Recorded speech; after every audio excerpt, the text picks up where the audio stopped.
there, welcome to the I Ching Cafe. My name is Belinda Dubston and it is wonderful to have you here with me for our weekly overview, for the weekly overview commencing the 31st of January 2022. So we are right at the end of January. Most of this week's overview comes into February, and so keep your eyes open for the February overview, which will give us very good insight around how to focus on February as the month ahead. So last week we had hexagram 54, marrying maiden, and hexagram 21, biting through, calling us to pay attention to the big cycles of change that are beyond our control, to trust the process, to take vigorous action to bite through the obstacle that's between our teeth, that's preventing nourishment and moving forward. So for you, what were the cycles of change you let go of? Did you let yourself go into the process? Did you trust the process this week?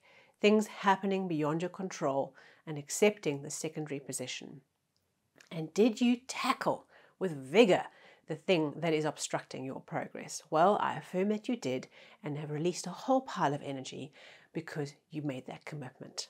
Right, so let's have a look at this week. What is the I Ching asking us to pay attention to as we say goodbye to January 2022 and we say hello to February? Well, I hate to say it, but this week is a challenge for us, okay? We have two challenging hexagrams. We have two interesting lines that bring us some challenge to work through. And I affirm that if you have watched or listened to this episode, you will have something in your mind that's going to help you overcome an obstacle this week that perhaps you didn't have before. And maybe your obstacle this week is small, and maybe it is significant. And either way, I hope something for you helps you with this week. So we have 39 obstruction this week. That is the boulder in the path. Here we are, merrily going along our journey up the mountain. And here is the solid, immovable boulder rock, right in the middle of the path.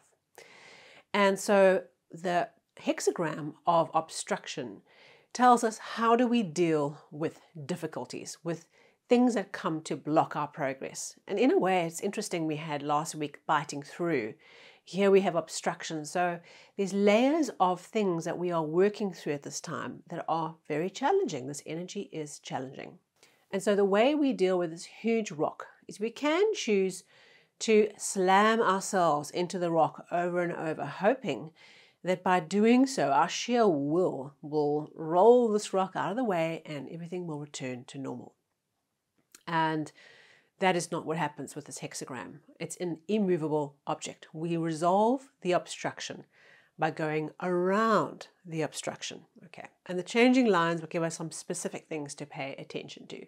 So in essence, the story we are facing this week is that we have to learn how to deal with an obstacle differently. Okay, the obstacle that's in our path has not come to punish us. It has come into our life because there is something we need to learn through it. And perhaps for you this week, it's a different approach to solving this kind of problem, which is coming to bless you this week.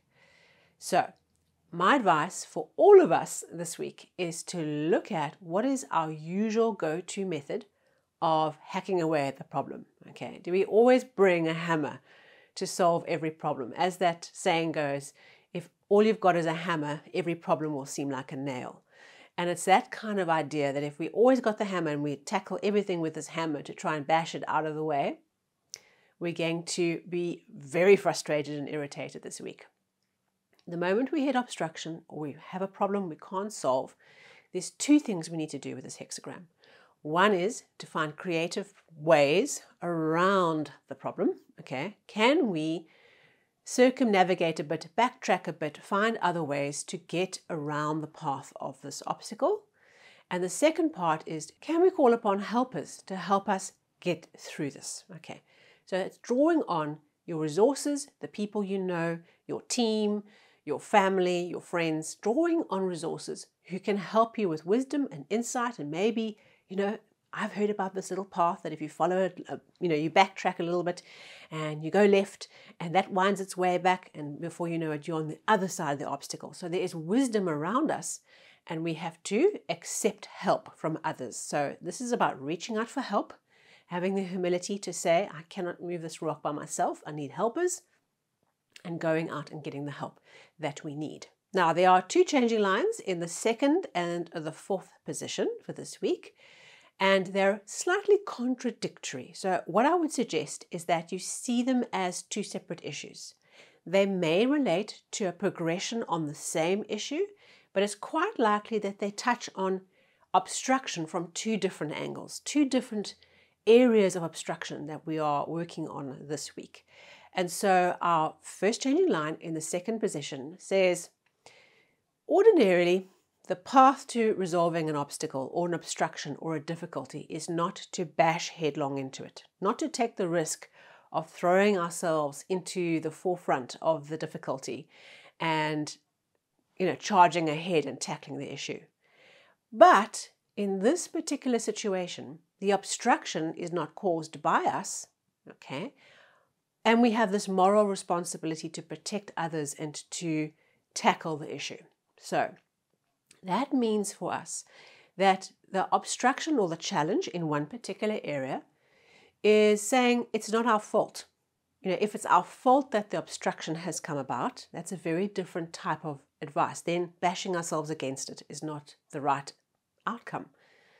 Here, the obstacle itself is not ours, but we are honor bound and we have a position of responsibility to others to tackle the obstacle. So it is an advice to tackle this thing and to put ourselves into the path of resolving it, facing the obstacle, facing the challenge, whatever it is, and moving it out the path. Okay, so bear that in mind.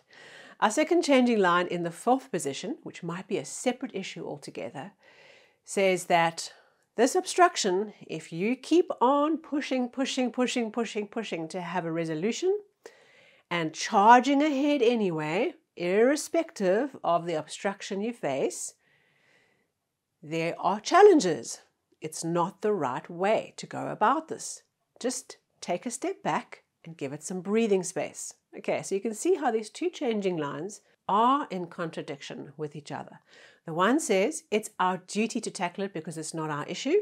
The other one is, whoa, okay, we are going to come into some pain if we keep on trying to push ahead despite the evidence that says just take a step back. So where you face an obstacle where it's not your stuff, follow 1.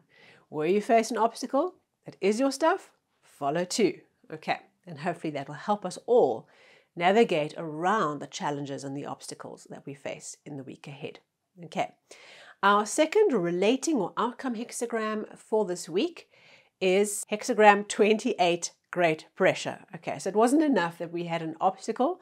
Now we have stress and pressure to amp up the fuel. Okay, so this hexagram, you can see from the structure, we've had it many times before, a whole lot of male lines in the middle, sandwiched with 2 little gentle female lines, top and bottom. Okay, the little sandwich can't contain the power pumping through it. Okay, so at the heart of it, this hexagram portends that there's a lot of creative energy that's surging, that's building, that's bringing new development.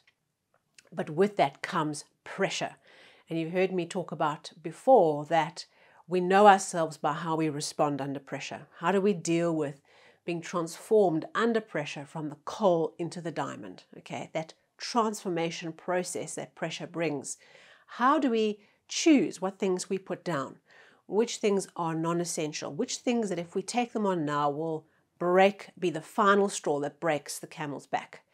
And so the wisdom of this hexagram is understanding ourselves enough to know what we put down and what we charge forward with and how we deal with bringing a sense of calm and balance and recognizing that getting stuck in overwhelm and not being able to move forward is not what we need to do here. We need to tackle one thing, tackle the next thing, make a list, put down all the non-essential things, focus on only what's critical. So This week with this configuration is intense. There's a lot going on.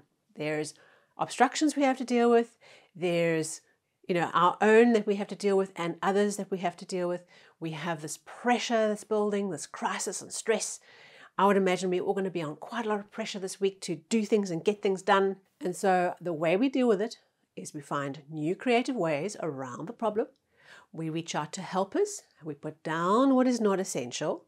And we recognize that our job is to respond well under pressure and to be effective at managing stress and managing how we deal with pressurized circumstances, while appreciating that our transformation, going from the coal to the diamond, is the reward for the effort and being wise in how we manage stressful times.